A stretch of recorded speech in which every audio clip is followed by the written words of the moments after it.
Not only does this prove that there was a war between evolved and primitive fish, but Mr. Krabs definitely fought in it. But this also implies something very dark. Mr. Krabs killed Pearl's mother. Y'all love Started off first thing, ain't shit like this. It's like this, crew. Like this. I'm the man, What it do, crew? It's your boy, anything. While I whip it like this. It's like this, crew. What it do, crew? It's your boy, Josh. Yes, sir. We back better than ever with another video. We reacted to another SpongeBob theory. We're gonna get right to this video. Hit like, comment, subscribe. Hit that thumbs up button. As you possibly can. It's obviously free. And that subscribe button. Make sure you follow me on that social media up there. Josh. Let's get it, crew. In order to find out whether the Bikini Atoll theory is true, we first have to determine whether fish talking and being so intelligent is unique to Bikini Bottom, or if that's just the way the SpongeBob universe works. You know, it could just be that all animals in this world are able to talk, and that's completely normal because at the end of the day, SpongeBob is still just a cartoon. Well, if we take a look at Season 10, Episode 10, Feral Friends, we get a bit of a hint about how the SpongeBob world works. In this episode, a green moon appears and transforms all the characters into less cartoony, real-life versions of themselves. SpongeBob? Patrick? Just like in real life, they can't talk and end up trying to eat each other. The French narrator is watching all this unfold, and he says this very important line. I have been monitoring the behavior of the green moon all day. It is called Neptune's moon. Every 100 years, it de-evolves everyone in Bikini Bottom into primal fish. Every 100 years, it de-evolves everyone in Bikini Bottom into primal fish. So this implies that the characters in Bikini Bottom are more evolved and were once like these primal fish. But this doesn't prove that the evolution only exists in Bikini Bottom. It could still be a worldwide phenomenon. Remember that bonus DVD clip I found in my television theory? It was about humans studying fish in Bikini Bottom because of their intelligence. Land-loving scientists have tried to learn the secrets of intelligence. Their studies led them to the sea, where the citizens of one undersea colony demonstrated a genius so enormous, the scientists felt compelled to record their actions for use in teaching mankind how to live better. This makes it sound an awful lot like the fish in Bikini Bottom actually are uniquely evolved and it's not some worldwide phase. Then, in the SpongeBob 20-year anniversary special, SpongeBob's Big Birthday Blowout, we get a major piece of evidence for this theory. SpongeBob and Patrick take a tour of the surface world and eventually go to a fish store and see some very realistic, less evolved fish. Never seen that. What kind of monsters would want to keep fish folk in jail like this? They're so beautiful. They can't talk back to SpongeBob and Patrick, and they're actually able to swim freely through the water instead of being affected by gravity. They are clearly showing us that both evolved and primitive fish exist in this universe at the same time. Now, sometimes we've seen Bikini Bottom characters represented as realistic fish like this, but only when they're out of water, never while they're still in water like these fish. We even see this again in the beginning of the third SpongeBob movie, Sponge on the Run. The movie opens with a coral reef full of these realistic primal fish, but eventually we get to Bikini Bottom where the more evolved fish live. So there you go, direct proof that the citizens of Bikini Bottom are uniquely evolved. This is a very deliberate world building choice for the creators to make. So I guess that kind of confirms the Bikini Atoll theory. Theory confirmed! We did it! Woo! Well, let's hold on for a second. As much as I'd love to call this theory complete, there's actually one major piece of evidence that gives me some resistance. Something I've never seen anyone else bring up when talking about this theory. Prehistoric Bikini Bottom. We've seen episodes like UGG or SB129 that show Bikini Bottom millions of years in the past, but we still see evolved versions of SpongeBob and Patrick. Sure, they may not be super intelligent or advanced, but they're still clearly way more evolved than the primitive, realistic version. Yeah, they went to the BC era and Squidward messed up. They be his tail. We see in Feral Friends or in the fish store. So, how are we seeing these evolutions millions of years before the Bikini Atoll tests? Well, unfortunately, I think the only conclusion is that the Bikini Atoll theory just isn't true. I mean, clearly something has caused Bikini Bottom citizens to be uniquely evolved, there's no denying that. But whatever caused it took place millions of years ago and couldn't have been the Bikini Atoll nuclear tests. Then, what really caused the evolution? In the entire show, the only thing we've seen that directly affects the evolution of characters is the Green Moon and Feral Friends. except the French narrator specifically calls it Neptune's moon, It is called Neptune's moon. named after the ruler of the seven seas, King Neptune. King Neptune is a character who's been around since the beginning of the sea. He's a character who the Bikini Bottom citizens view as their god, and he's a character who has the ability to change fish into other forms. What the? Oops. King Neptune used his magic to turn the fish of the sea into more evolved subjects for him to rule over. He's the one who's been behind it all this time. Now, I could spend this entire video talking about King Neptune and his weird continuity and contradictions in the show, but I'll save that for another theory. What I'd much rather talk about are the implications of having evolved and primitive fish coexisting in the sea. Now, we know that this evolution isn't specific to just Bikini Bottom. We've seen different cities and places far across the ocean that still have talking fish, which makes sense because the marine life in Bikini Bottom has evolved to resemble humans, so it's no surprise that just like humans, they've expanded beyond Bikini Bottom and colonized other areas of the sea. But now, I have an interesting question for you. What is the relationship between evolved fish and primitive unevolved fish? Well, they probably just peacefully coexist in the sea without bothering each other. You know, just like real-life humans and animals. Wait a second.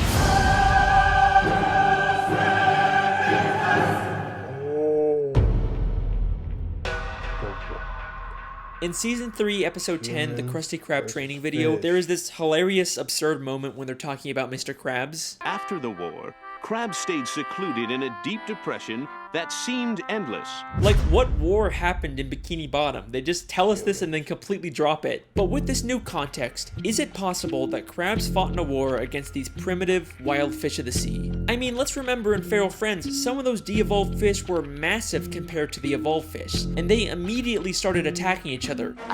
The battle for the survival of the fittest rages on in the animal kingdom. So yeah, in order for the Bikini Bottom citizens to survive and expand, they would probably break into some kind of war. And from the sounds of it, this war must have been pretty brutal to put Mr. Krabs into such a deep depression. But I'm getting ahead of myself. Is there actually any evidence that proves the war Mr. Krabs fought in was specifically this evolutionary war? Well, through the few flashbacks we get, we know that Mr. Krabs served in the Navy. And yes, they were sailing ships on an ocean, even though they're already underwater. This is actually a real-life phenomenon where certain parts of the sea can have a higher level of salinity, and it looks like an underwater ocean. Shout out Miss Parks, my high school marine biology teacher. We also know from maps of Bikini Bottom that the town is surrounded by this underwater ocean. So that places Mr. Krabs' war outside of Bikini Bottom where this evolutionary war would have to take place. Then if we take a look at Mr. Krabs' home, we see it is full of memorabilia from his past days in the Navy. But hidden within here is something that will absolutely blow your mind and answer one of the biggest questions in the show. Hanging there on his wall is a picture of a massive whale next to a ship.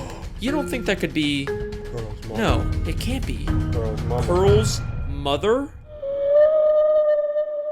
Pearl is Mr. Krabs' whale daughter. The show never really explains how a crab can be the father of a whale, but most people just assume she was adopted. People have been speculating about who Pearl's biological mother is for years, and I think we finally just found our answer. We see 2 photos of this whale on a ship in Season 3, Episode 9, just 1 episode before we find out Mr. Krabs fought in a war. Since this is among all of Mr. Krabs' Navy stuff, I think we can assume that this is something he encountered and not just some random picture of a whale on a ship above the ocean. The whale is massive compared to the ship. We've seen adult whales in Bikini Bottom before, but they are nothing compared to the size of this whale. This has a much closer resemblance to Pearl when she de-evolved in Feral Friends and became massive. So this has to be an unevolved primitive whale, and the picture clearly shows them fighting. Not only does this prove that there was a war between evolved and primitive fish, but Mr. Krabs definitely fought in it. But this also implies something very dark. Mr. Krabs killed Pearl's mother. The only direct reference we get in the show to Pearl's mother is one of Mr. Krabs' many sayings, Mother of Pearl. Mother of Pearl! Mother of Pearl! Holy Mother of Pearl! He uses it in places something like holy crap or dear God, only saying it when something truly shocking or terrible happens, because he knows the terrible thing that happened to Pearl's mother. Why did Mr. Krabs go into such a deep depression after the war? Because he's haunted by what he's done, and the smoking harpoon to prove it is right there on his wall. So, that leaves us with an important question. Why did he adopt Pearl? After he killed her mother, he probably realized she had an infant daughter who had the evolutionary genes. Instead of leaving her to die, he adopted her as his own, all while keeping the dark secret that he was responsible for her mother's death. Woo! Childhood ruined yet? Well, don't worry, there's still time for this theory to get even worse. Now's your chance to remove yourself before things get really dark. Still here?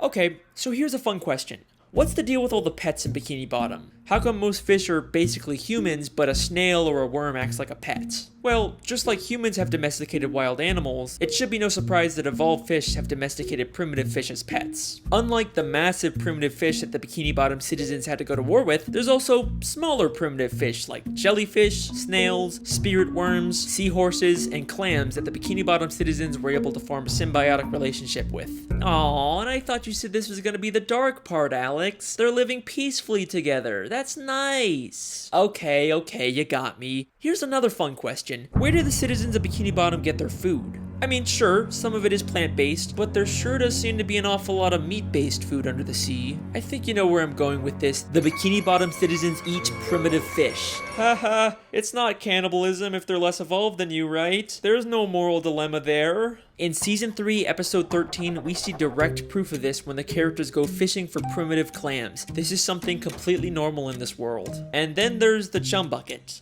which sells chum. Chum.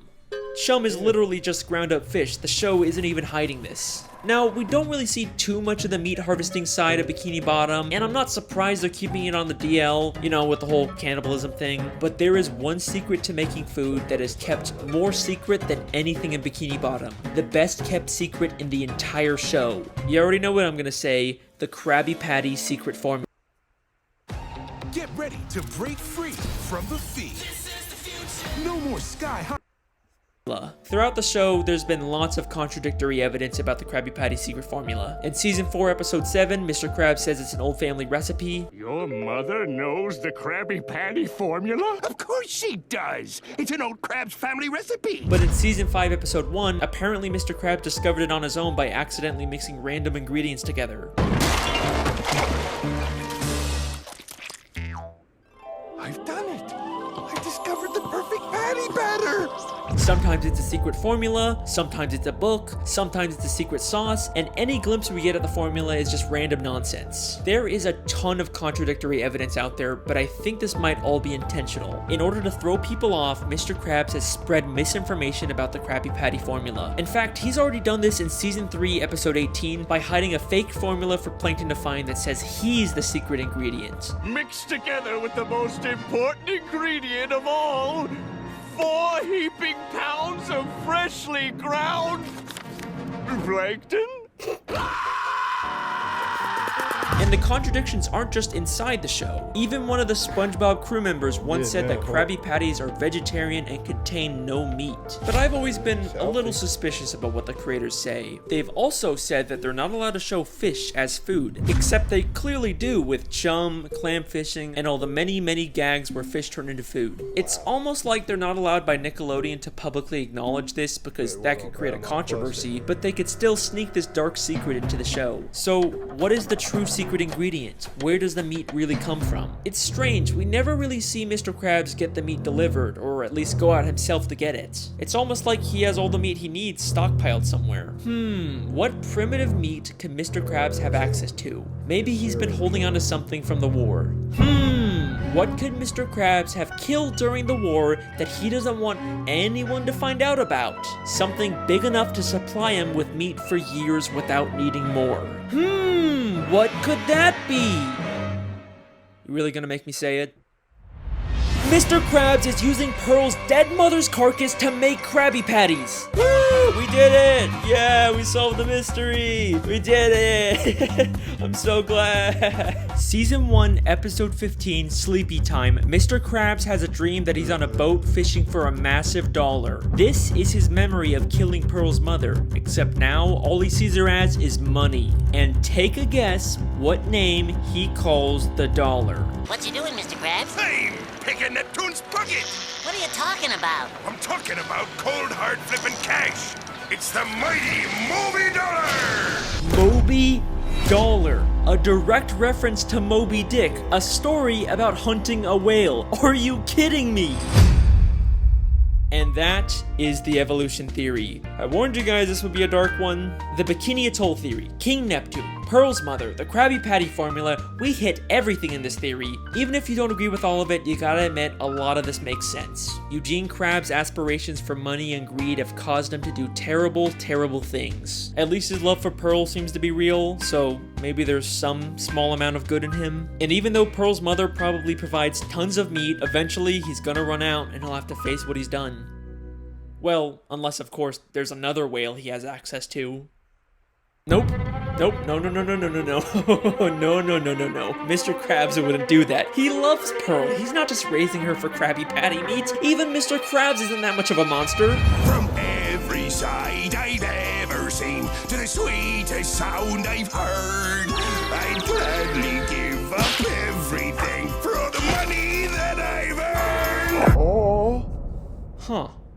Well, alrighty then, that's the end of that theory. Just gonna end it here before there's any more dark plot twists. You guys have been insanely supportive with these SpongeBob theories, so I guess I have to make more. I've been your host, Alex Bale. Thanks for watching. Alright, y'all. That concludes the video. Make sure y'all like, comment, subscribe. I definitely enjoyed this video. Alex Bale, go subscribe to his channel. And most of all, subscribe to the Honorable Josh. Yeah, it's been an interesting video. I just can't believe Mr. Krabs did that, and he just used her for crab meat. Her own mother for crab meat. That's tough. And all he cares is about his money, and we all know that he probably got a whole lot of taxes back. So yeah. So guys, hope you guys enjoyed this video. Did make sure y'all guys like and subscribe. It's your boy down with Josh. It's like this crew.